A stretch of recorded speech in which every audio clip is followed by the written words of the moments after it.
Hey, everybody. Welcome to the bottom line. I'm Michael Noland, the man, the myth, the legend. Or at least that's what Royce calls me, Royce Eddings. And who am I to argue with such a scholar and a gentleman?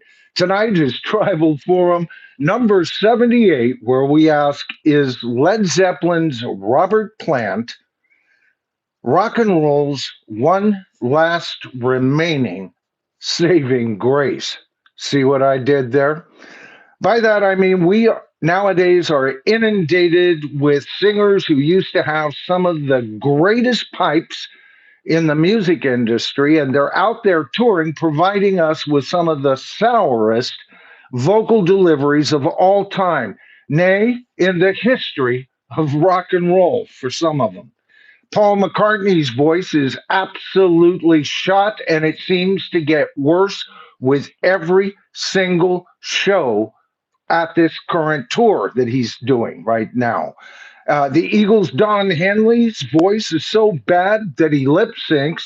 Foreigner's Kelly Hansen's voice is so shot that he's had to retire. And now they have a brand new singer in Luis Maldonado to continue help the band to pretend to be the band that they're not.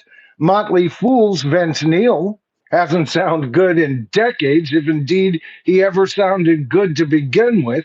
John Bon Jovi's voice is a shadow of what it was, and Elton John has lost the range, the upper range in his vocals. That his songs, that those wonderful songs, especially the ones he wrote with Bernie Taupin, absolutely demand. Paul Stanley of Kiss, who was never one of the greatest singers of rock and roll, in my humble opinion, but his latest outings have shown us that we yearn for days of yore, don't we? Roger Waters can't even croak out the easiest of his tunes these days, and it makes you wish that you had gone to a John Bon Jovi concert instead. Bob Dylan, who was never a great vocalist to begin with, nowadays makes his singing voice from yesteryear sound like melodies from heaven. And then there's always the Rusty Axel of rock and roll. That's right, Rusty Axel Rose. Now I know a lot of you love him, as many of you love these vocalists up here. I love many of these vocalists, and many pundits have written about his 2.5 octave range and everything. And all I hear when I hear Axel Rose is a tone knob gone mad with right? And nowadays, it's that with, of course, a lot of static. All right. So tonight we're going to be comparing these vocalists with Robert Plant. Now, why would we do that? Robert Plant's vocal capabilities are nowhere near what they were in his prime. What makes him stand out? Okay, so keep all of those things in mind as we go through tonight. I'm going to be covering his latest album. We're going to do a track by track analysis. I won't spend a whole lot of time on it, so I won't be boring you with it. Just give you some of the highlights, and we'll take it from there. But first, always channel business to start off the stream. It allows people to trickle on in, and then we can begin this whole discussion uh, from the start, right? First of all, troll alert, said he most gently, right? You guys know what to do with them. And they're bound to show, and all you tribal marshals out there, you know what how we deal with them, and yeah, baby. I don't think we're streaming. You don't think we're streaming? No. It says we're streaming. People are talking. Has anybody got the stream video? I don't know. And you're like, let's see. Something went wrong. Yeah. Tap to retry. Something went wrong. Something went wrong. Huh. Now it's got a commercial. Hold on a second, folks. Well, I'm seeing some people here, baby. right? But I am having trouble accessing into this. Okay. Yeah, I'm having the same problem here, and I don't know if I'm streaming. Folks, let me know. Uh, it's all YouTube. Sorry, Michael. Looks like YouTube is glitching. Okay. Um, damn. You know, I'm starting to think this stream is haunted, baby. Yeah. No. Yeah, this is discouraging as hell, isn't it? Okay. Well, what do you do? We just may not have the facilities to do a YouTube stream. I mean, it may just be getting right around that part. Yeah, I can see me on the phone now too.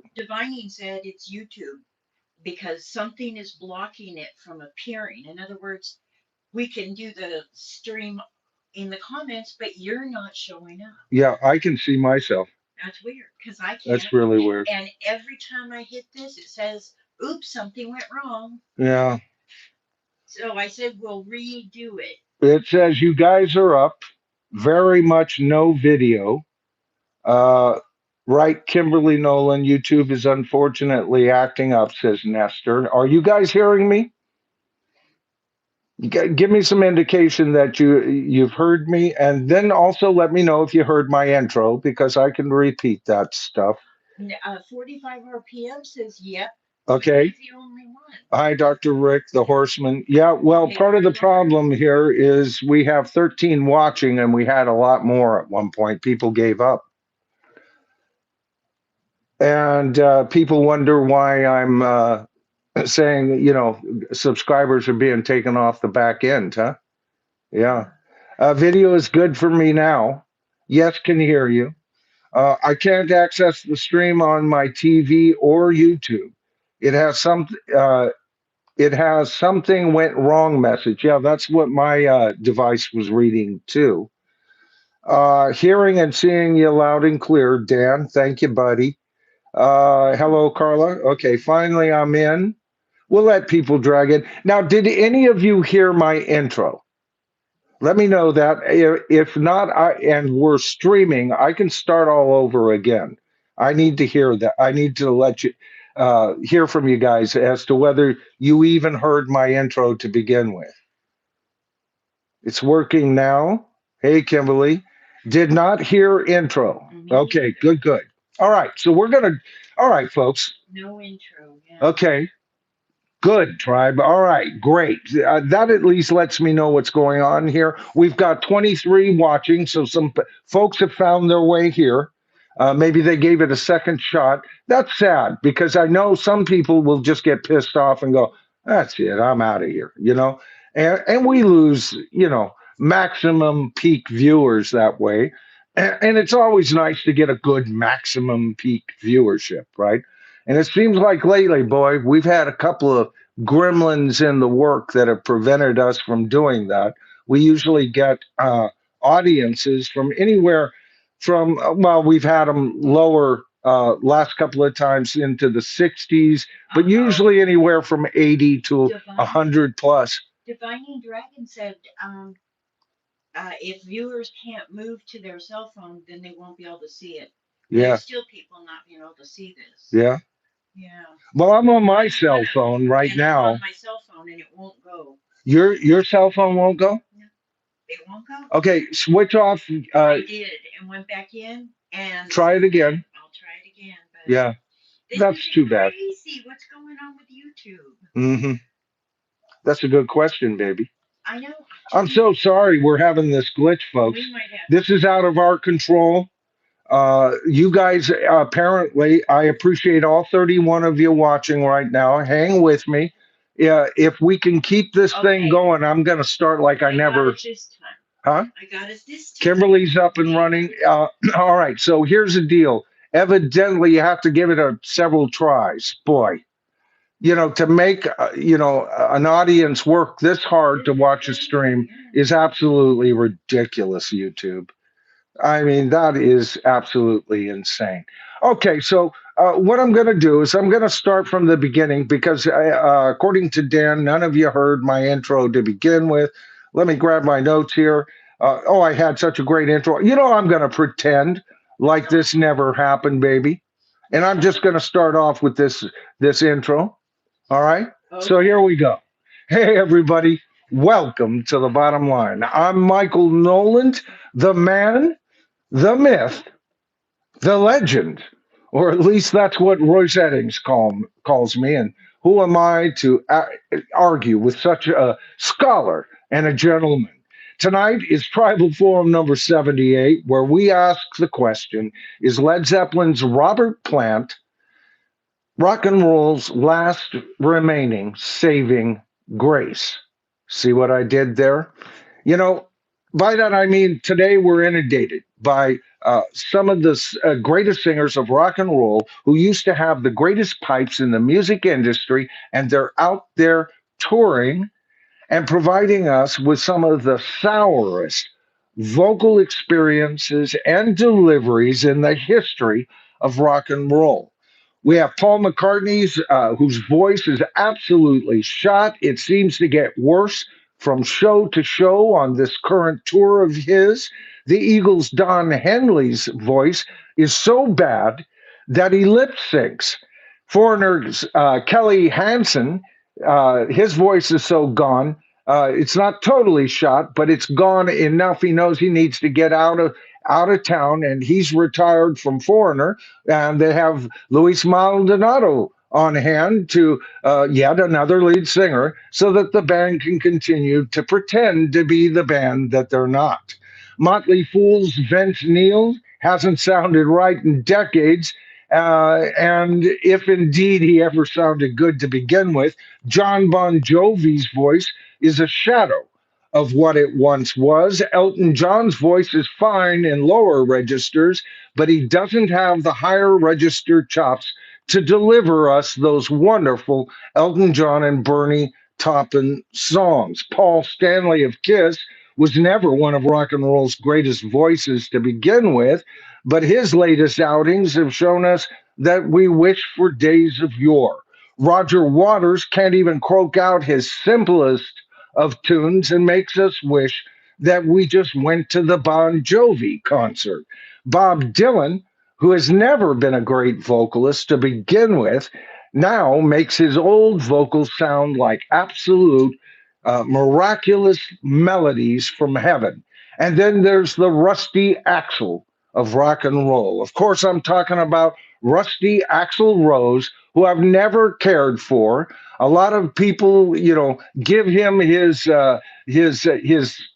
fame for his 2.5 octave vocal delivery. All I've ever heard from the man is an out of control tone knob, and all I hear from him is "Ay, ay, ay, ay, ay," right? But these days, you get that plus the static that a good AM radio would provide you. Tonight, we're going to be comparing these vocalists with Robert Plant. Now, why would we do that? Robert Plant's vocal capabilities are nowhere near what they used to be in his prime. What makes him different? All right. That's the intro you didn't get, and that's the intro you now have gotten. But before we get into all of this nonsense, I do always cover a bit of channel business. This won't take but a tick, folks. Troll alert, troll alert. Wherefore art thou, troll alert? Attention, all tribal marshals, and kick them on out of here when you see them. You guys know what I'm talking about. The channel has just reached 46,300 subscribers. I said we secured it last time. We're halfway to 400. So channel growth has started to sputter forward again after all of last month losing a massive amount of subscribers off the back end. Many of you are complaining you're being unsubscribed. Yeah, just check to see if you are, and check your notification bell as well. Make sure that's there. That helps, especially with the live streams, because then that'll push that to your home feed, right? And of course, we have merch. All right. I haven't been talking a whole lot about this. We actually have three tribal mugs, but these are the two that we are pushing mostly. I'm sorry for my backwards image. It's the limitations of the platform I'm on. And anyway, both of them say, "We are the tribe," right? This is the original tribal mug. People from all over the world, different colors, different sexes, different heights, different cultures, but we all love one thing: rock and roll. And this mug shows the tribe on that mythical rock and roll island with a monolithic Les Paul there, ancient, ready to show them their way into the promised land. All right, it's been a while. It's been a tick since I've done any promotion of tribal merchandise. We appreciate it. What's nice about this is you get something back, right? That's what we always try to supply you. If you give us a super thanks, I try to give that right back. As a matter of fact, I'm going to go over here and read people who gave super thanks on our last show. Like I said, this will just take a second, folks. We got John Foster, who gave us a $2 super thanks. Deuces Wild in for the first time with a $5 super thanks. Just the Facts Man, brother channel to this channel, with a $10 super thanks. The Four Horsemen, Royce Eddings, brother to this channel, with a $10 super thanks. Rockin' Robin Bird with a $2 super thanks. Deuces Wild with a $20 super thanks for a total of 25. Thank you very much, Deuce. We really could use it. And Irger Splitten Loudenboomer in with a deuce hammer swung in our general direction, a $2 super thanks. And I appreciate each and every one of you. By the way, each and every one of those folks I just read are on my latest video, my regular dedicated video, which is about an 8.5 minute portion of my last stream dealing with the sad pathing, the sad passing of John Lodge of the Moody Blues. All right. And so at the end of that video, you'll see these floating windows that come up. And actually, it's my way of saying thank you for financially supporting the channel. All right. So back to the question: is Robert Plant's the saving grace of rock and roll? Why do I even bring that up? Well, for one thing, Robert, like many of the singers I just mentioned in my intro, has lost a whole lot of his original voice, but he hasn't let that hinder him. He has learned to use his older, limited range voice and showcase it. And even at times, sharing the spotlight, usually with a female guest vocalist or a female vocalist that belongs to his band, right? That's how he's done it. He sings within a comfort zone. But the other thing that he does is he does it very, very artistically. All right. Yeah. This whole approach matches so much with him getting into Americana music. And we've seen more and more of this over the years, haven't we?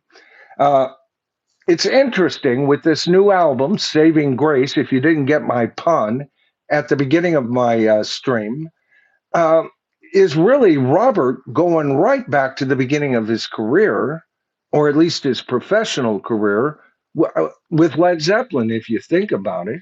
How did they start? Led Zeppelin 1 is chock full of old blues classics, uh, either disguised or thinly disguised, and even claimed by Led Zeppelin to have been written by Led Zeppelin. But that's not what the stream is about tonight. We could do a whole stream on that alone. Is did Led Zeppelin? I've done videos on it. You know, did Led Zeppelin steal their music, right? And so Robert has gone back to that approach, only this time we're getting full credit or accreditation uh, to the actual writers of the song, if it's at all possible. Now, that means Robert hasn't written any new material for the album, but that's not entirely true. Kinda, sorta. You see, he's helped arrange a couple of traditional songs here. I read three of them. I still can't tell which ones are which. I haven't received a copy of it yet. That I will talk about later too. But from what I'm hearing on the album, he receives songwriting credit as an arranger. Okay, it's kind of a side kind of claim. All right, but besides those three tracks, he's not going to get a lot of money as a songwriter on this album, right? So when I listen to this album, it's been a while now, right? Oh my goodness, Deuce, thank you so much. Hi, Deuce, thank you. Let me go on over there and see if I can grab him. If my phone's behaving, yeah, it is, Deuce.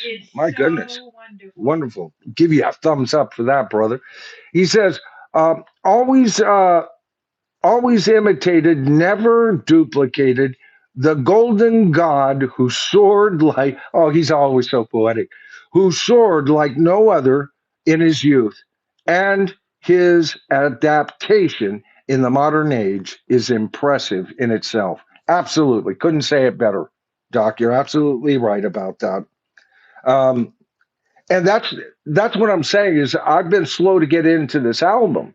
I got real excited there at the beginning, listened to it about 3 or 4 days, then got busy with the channel. Then some albums came in, that I had ordered. I gave them some listens to, including some albums that I hadn't listened to and had for quite a while. And so it's been slow. And when I decided to do this stream this time, a couple of you astute viewers out there realized that, hey, wait a minute, isn't that the same thumbnail of the stream he canceled that time? Yep, that's right.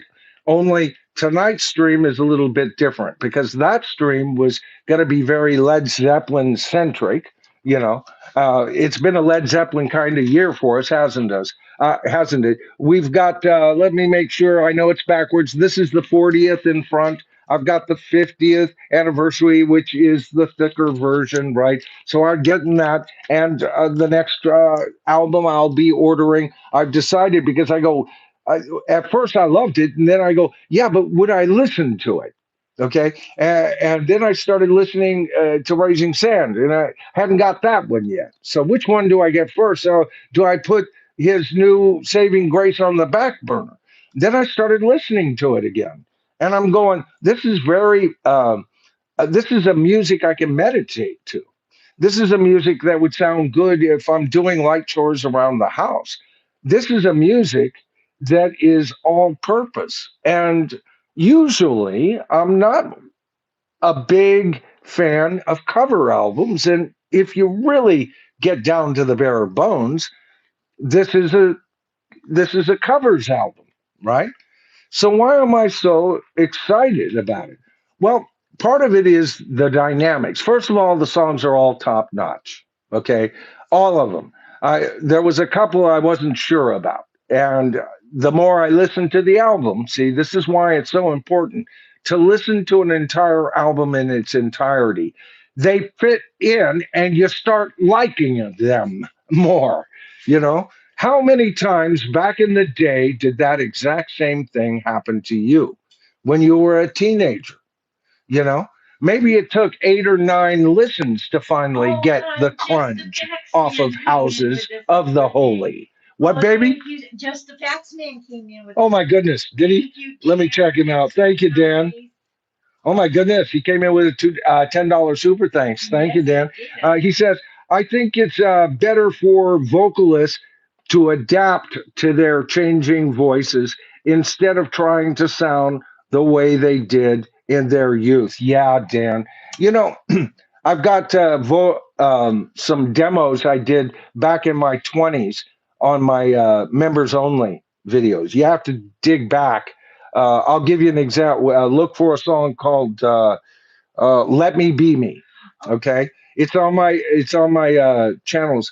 All right, that is me at my vocal best. Okay, I was still in my 20s when I did that demo. And a lot of these are low key demos, but you'll get an idea. All right. I don't have those chops anymore, Dan. I can't hit those notes anymore.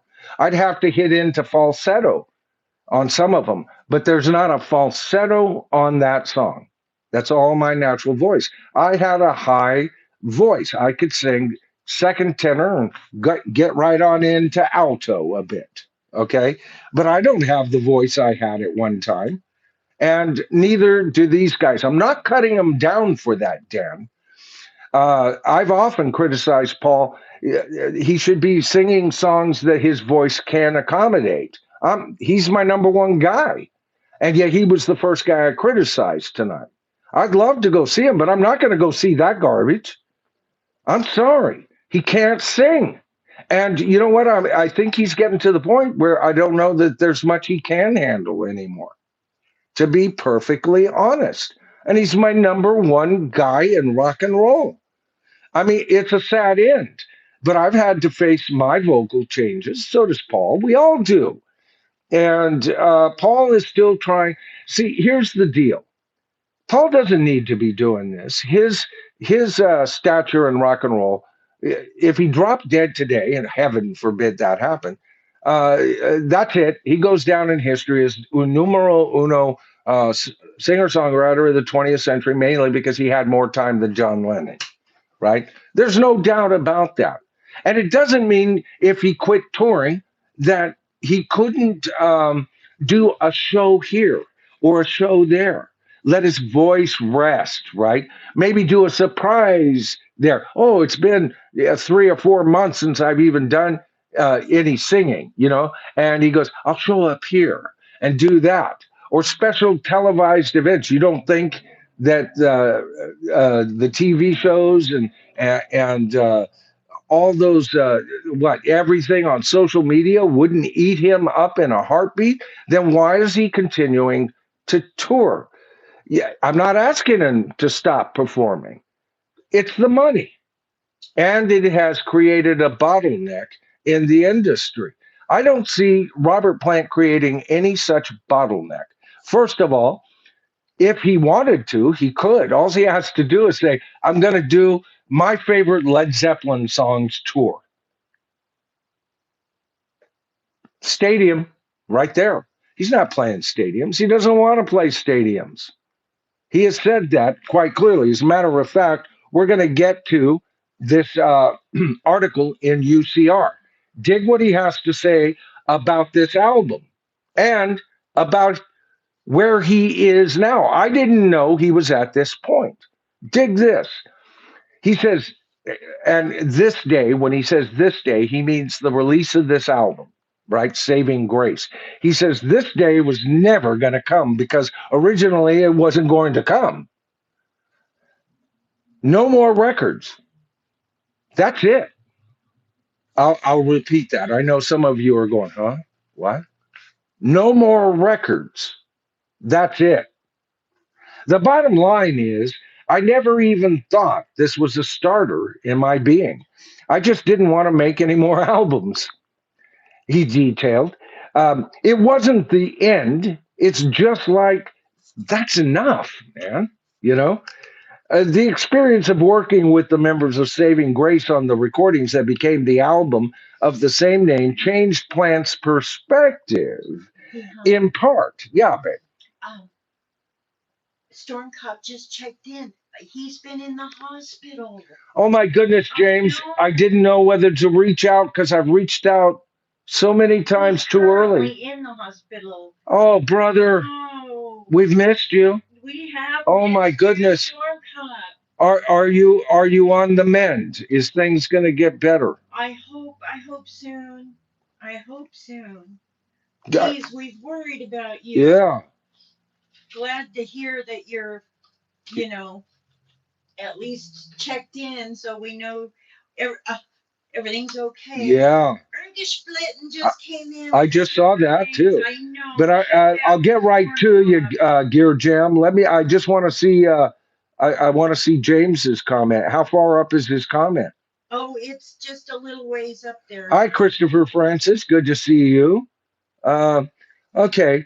Uh, are you on the men, um, James? That's Storm Cop, by the way. He's the channel's oldest and dearest uh, financial supporter. There is no doubt about that. But that's not why we're concerned about you, James. He's also been a very good friend to this channel. I can get in the dumps sometimes, as Royce can tell you. Royce is a good friend too. And Royce and both Storm Cop or James have helped me along my way. Uh, James, you're in our prayers. All right, you're in our prayers, and I'm just so glad you're okay. I hope. I hope. Yeah. Oh, seriously, brother. Oh, I'm so sorry to hear that. Okay, and then Irger Splitting says, shout out for Storm Cop. Get better, brother. Prayers. $5 super thanks. Oh, thank you so much. Yeah, absolutely. Absolutely. Yeah. In case you're wondering, folks, why I kind of hiccup here, if you're just new to the stream, uh, we call it the tribe here, and we do so because we come from different parts of this planet. It's worldwide, right? But we care for each other. Now, some of us are Republicans, some of us are Democrats, some of us are Christian, some of us are Muslim, some of us don't believe in God at all, some of us don't believe in politics at all. We come from a wide, diverse population, but the one thing we can all agree on to talk about and to argue about is rock and roll, classic rock and roll. And so we've got to know each other here, folks, and we care about each other. So come on in, right? The water's fine, all right? A little click of subscribe to the tribe, and you're part of the tribe. It's that easy. That's how it's there's no down payment on the position. Join the tribe for free. All right. Um, so anyway, he was talking, and we're getting back to Robert Plant and why he wasn't going to make any more albums. Basically, he said, let's see, where was it? Yeah, I wanted to cover this.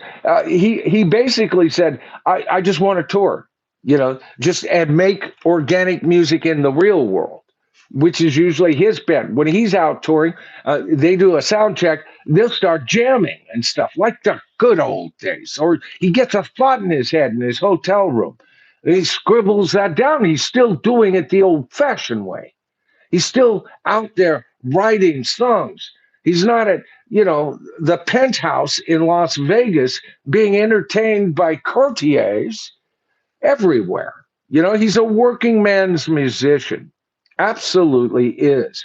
And here's what he has to say about this whole approach. He says, there is a myriad of songs that are songs that we know now so well as part of the canon of contemporary popular music going back 50 or 60 years, he shared.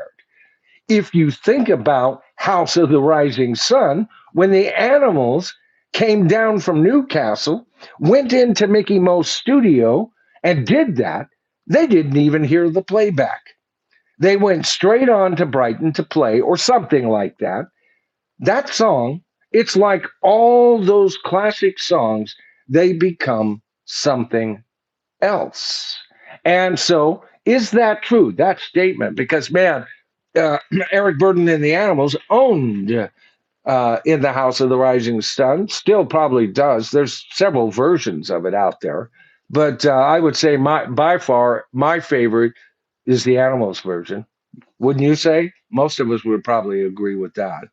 And I've heard some great versions, but I really, they nailed it. They owned it. It's like Twist and Shout by the Beatles. They owned it, right?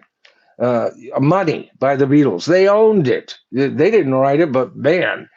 So I have to get past my prejudice because I have a prejudice about buying albums, folks.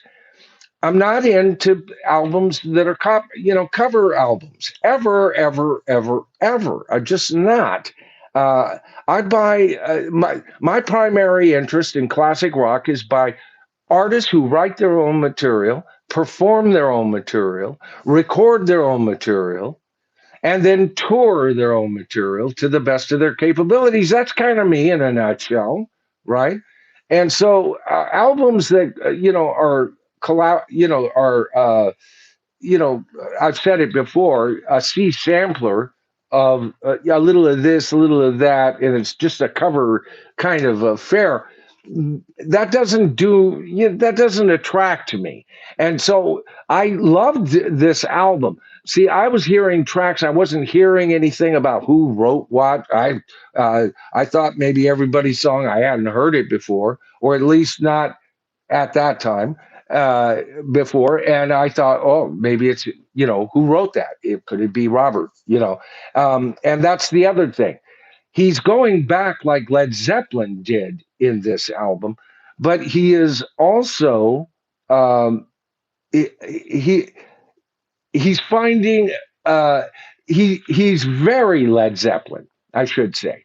He not only is he approaching songs in a fashion that Led Zeppelin did. In other words, they were going to interpret it. Of course, that would be Led Zeppelin. Now he's working with other musicians, other instruments, but other than that difference, he's pretty much doing what Led Zeppelin did at the beginning. So here is a man that's supplying us brand new material, doing exactly what he got famous for, him and three other lads, right? And doing it extremely well. This album, I still don't know if I'm going to call it a masterpiece, but if you go, to me, if you were going to give stars, a great album is 4 stars. A masterpiece is 5. It's certainly a 4-star album.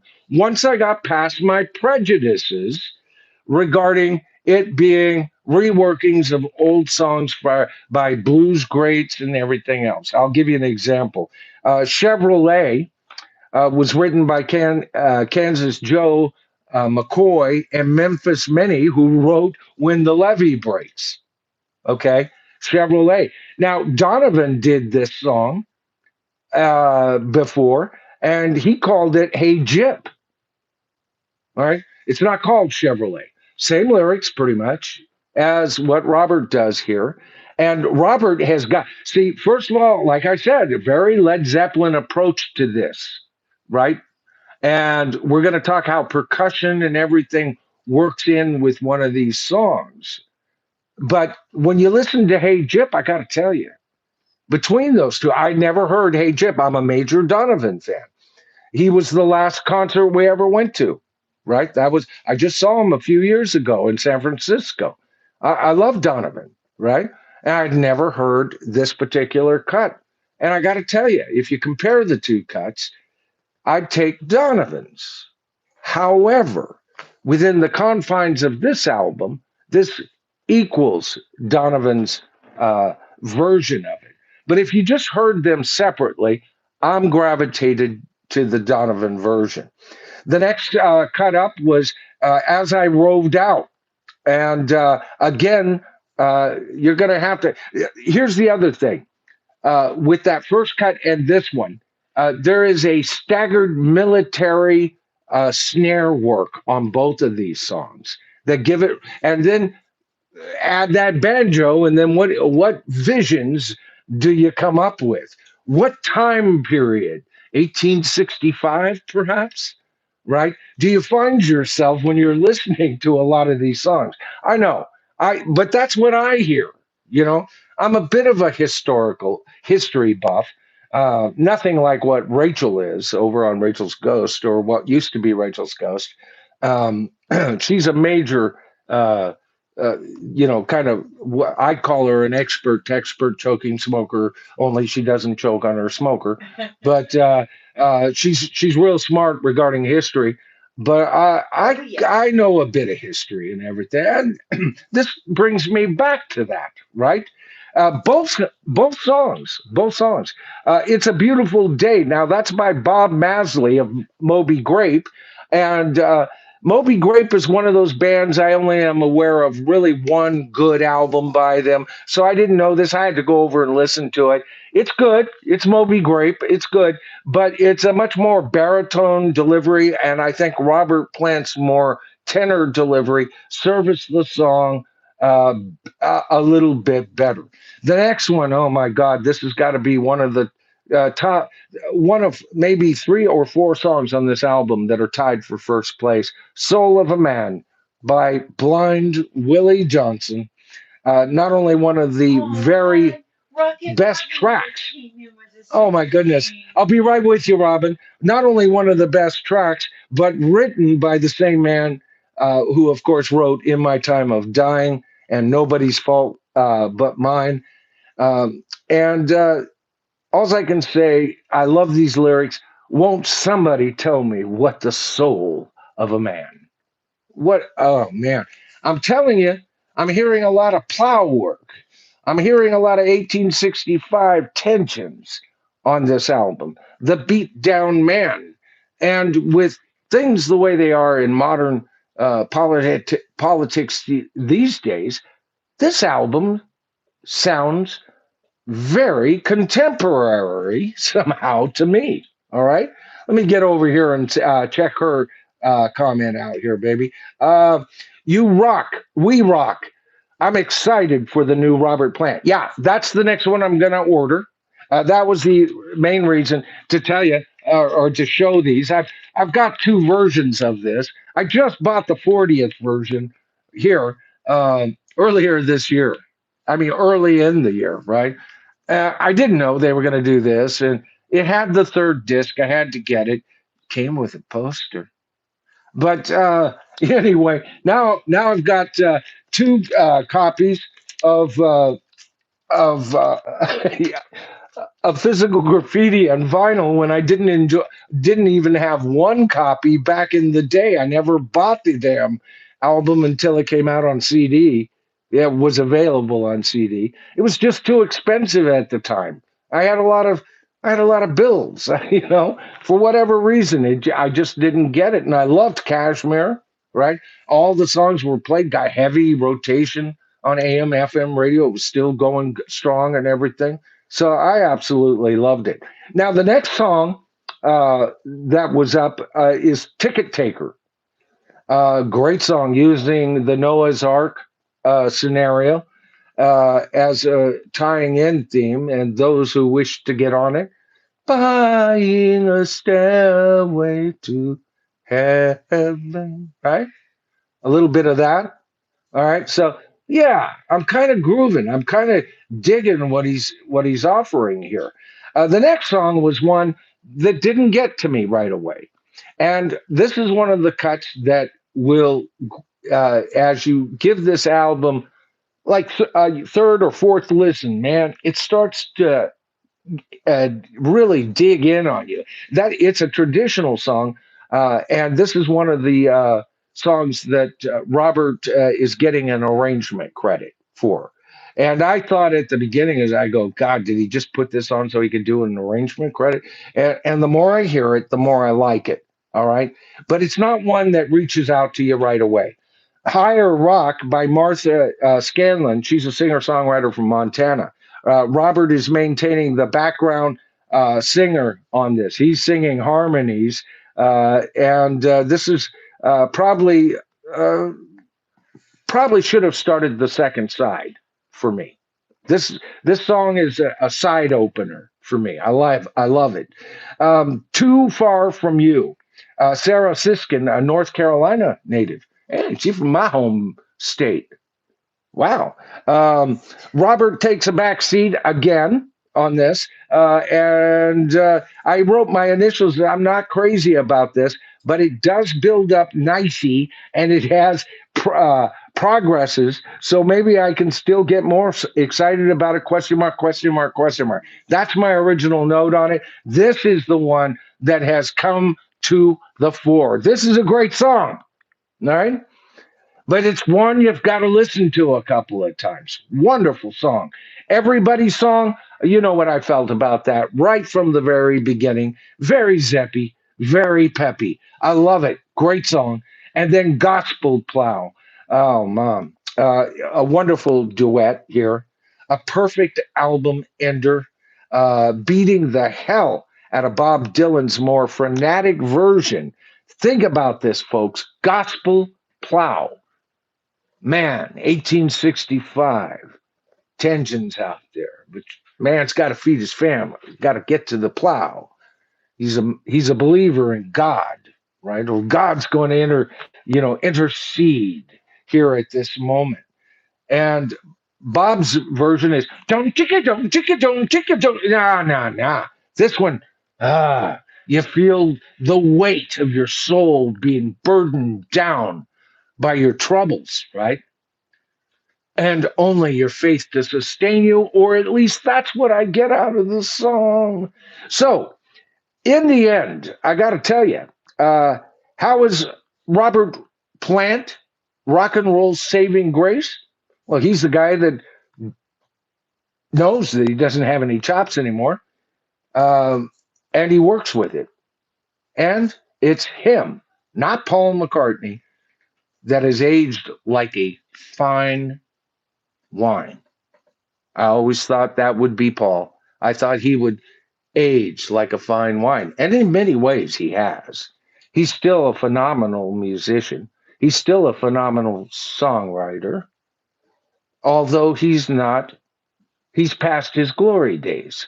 Every once in a while, he puts one out, knocks it right out of the stadium, still to this day. Are they as popular as they once were? No. But that's not what I'm looking for. I'm looking for powerful stuff from Paul. Here, without having to write a damn song, it's Robert Plant that has provided me this year with the surprise hit album. This will go on one of my best of albums this year. This is in contention for number one, along with several others that have been released this year. And of course, I usually do that by the end of the year, don't I? All right, folks, let me see what you guys are saying here. I want to connect with you. That pretty much covers what I had to say about it. Zep Earl, it's always good to see you in.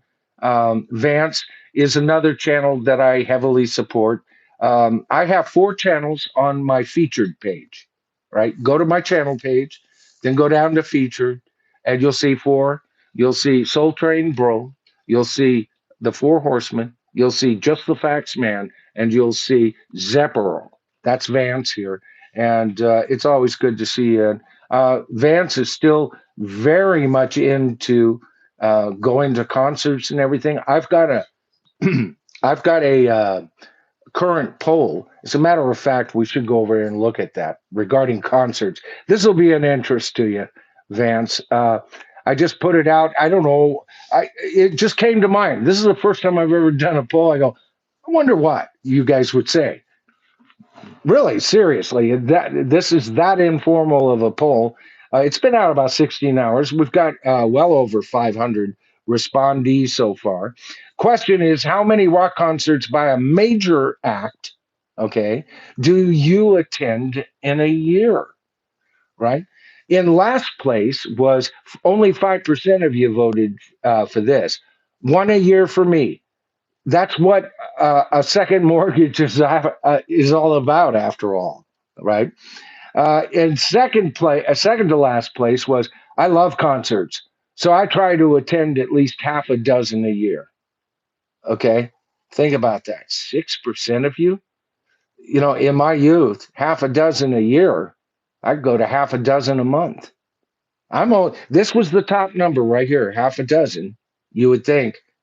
All right. Now I know I have a bit of an older audience, but what do you guys think? How are you feeling? Most of my audience is 35 and up. How are you feeling about going to concerts these days, right? Now, in second place, I attend 1 or 2 concerts a year. Prices have slowed me down. Okay. So, and 17% of you do that, but 72% of you, 72% of you answered the following way: none. At $200 plus for nosebleed seats, they've priced me out. 72% of you don't go to concerts anymore. Wow. Interesting. Out of 500, that's at least a good field to get a feel. You know, if this was 62 people signing in, you could go, wow, there's a group in there, right? But you get well over 500 respondees. You got to start. It'll be interesting to see if this poll grows, right? And if so, this poll will be featured in an upcoming stream. I can guarantee you that. Absolutely. Let's see. Get back up here. And who else is here? Jorge, it's so good to see you. One guy still out there jamming acoustic and singing is calling, and hey, yeah, I've seen a lot of his shit. He is good, the old geezer. And you know what? He about looks the same. You know, he does. He kind of looks the same. Back in the day, he looked, pretty much grizzled and everything, and he's just grizzled. He's got a little more white, and if he grows facial hair, that's showing. But yeah, and very popular. Love him. Let's see who else is here. 45 RPM. I just saw to Zepp. Check it out, everyone. Absolutely. All right, great. And you guys also, sub to Royce's The Four Horsemen and to Dan, anybody on that panel that I just read off, of course, Soul Train Bro. These are channels that I absolutely love. And these are people who I respect. These are people that I think do a bang up job. Okay. Lisa Shumatsu. Speaking of Paul, what do you think of Hope for the Future? Of Hope for the Future. Are you talking about the song he did years ago? Shimp Stew. Huh? Shimp Stew. Yeah. Yeah. I liked that one, if that's what you're talking about. Like I said, he's capable. Matter of fact, some of his best stuff he doesn't even put it on his albums. He puts it as a special thing and all of that. I'd just like to see him get back to the ABCs of songwriting. Get back. He's become. He's more progressive these days, but sometimes I don't think McCartney style wears those kind of progressions well often. There's a couple of tracks several I can think of off of the Egypt Station album. I think he kind of crawls up his own ass on Chaos and Creation in the Backyard. There's some real fairly ne'er-do-well stuff off of Driving Rain. I was never, I know a lot of you are going to get mad about this, never a fan of Off the Ground except for Biker Like an Icon. Okay, so those are what I would consider his weaker albums. But in between those, there's been some fabulous stuff. McCartney 3, well written stuff, and his voice gets in the way. I hate to do it. But as far as the stuff written, I probably like most of it better than McCartney 2. McCartney 2 had about four uh, absolutely wonderful cuts, and then the rest of it never really sold me. And of course, the McCartney album is one of my favorite albums in classic rock ever, as a lot of my viewers know. Let's see who else is here. Dalek Lives Matter. I think Plant drew some influence from Dred Zeppelin in the way he experimented with the Zepp tracks live since 2000. I've heard that they do experimental things. I think I've seen one or two videos of them. Yeah, that sounds like that could be true, though. Good point. Good point. John B. Rouse. Michael, I'm so glad you're doing this stream. Robert Plant solo album, Saving Grace. I really hope you do one on his first solo album, Pictures at 11. They're coming. And his 1988 album, Now and Then. My favorite solo album by him. That would be number one. I had something tells me this isn't going to work out. Let me see if I can do this. If for some strange reason this works out, I can actually find this thing. Uh-huh. No. Okay, so it must be up here. It would be great if I could find this because I had an article that was is this the one? Didn't want to make, okay. And then that's Saving Grace. I may have gotten rid of it to make room for the last stream, but there was an article I had uh, where they ranked his solo albums. Now and Zen was ranked fairly high, uh, but guess what? Saving Grace was like in the top five. And that made me think too. I just found that today after listening to this album. So I may feature that article in a future stream as well, or a video, because ranking, I think it's time we need to start ranking some of Robert Plant's solo stuff, right? I miss his early solo stuff. I loved Now and Zen. I loved Pictures at 11, right? All those albums. I bought every one of them when they came out, the second they came out. These weren't serious. Man, I remember in those days being kind of disappointed in Jimmy Page. It seemed like it was Robert Plant that was supplying me with my best Zeppelin needs until Page, and that includes some of his work with, Paul Rogers and stuff.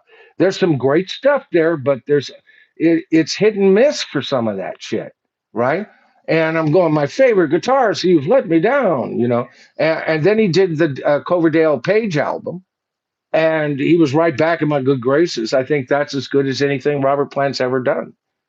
All right. Sorry, Robert. I know you're not going to want to hear that about David, but it's true.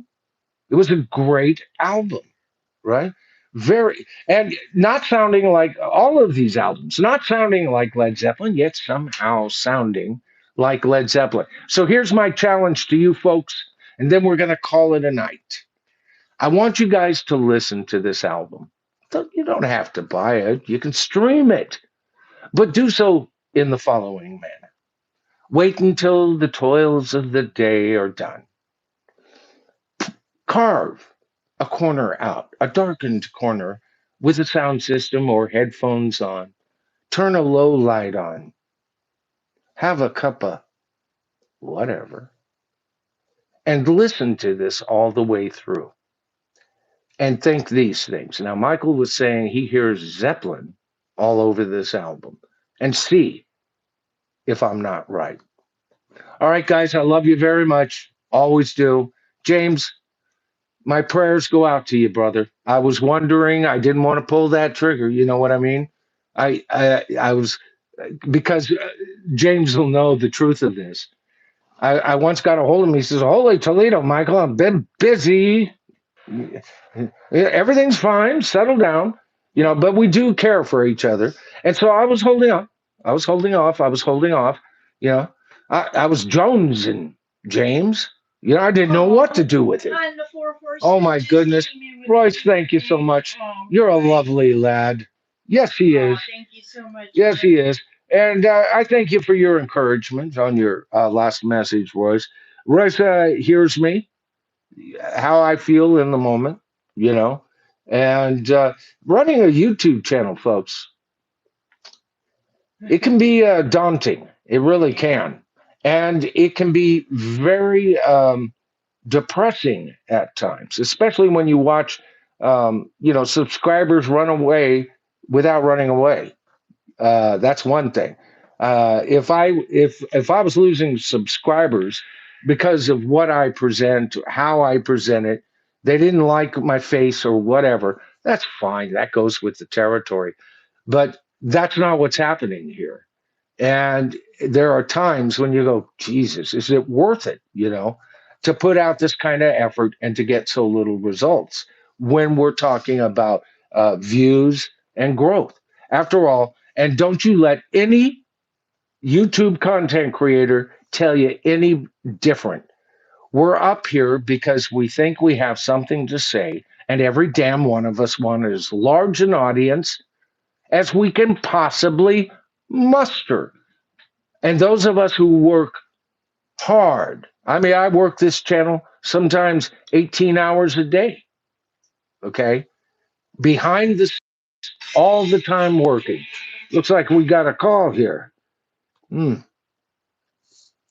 Well, they just got sent to hell in a I handbasket. just sent them off. Yeah. Dirty bastards.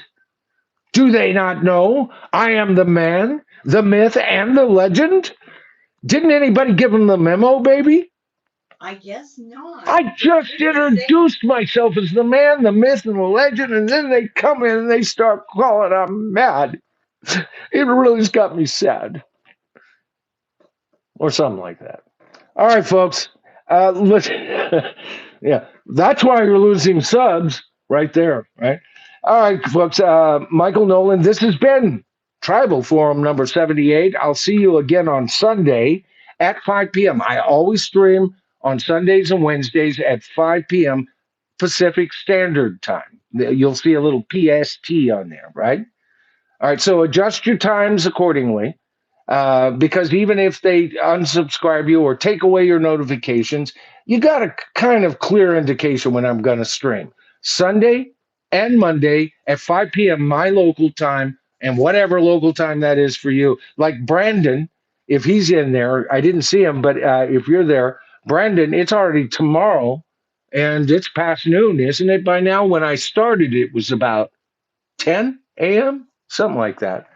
Yeah. So they're into tomorrow, right?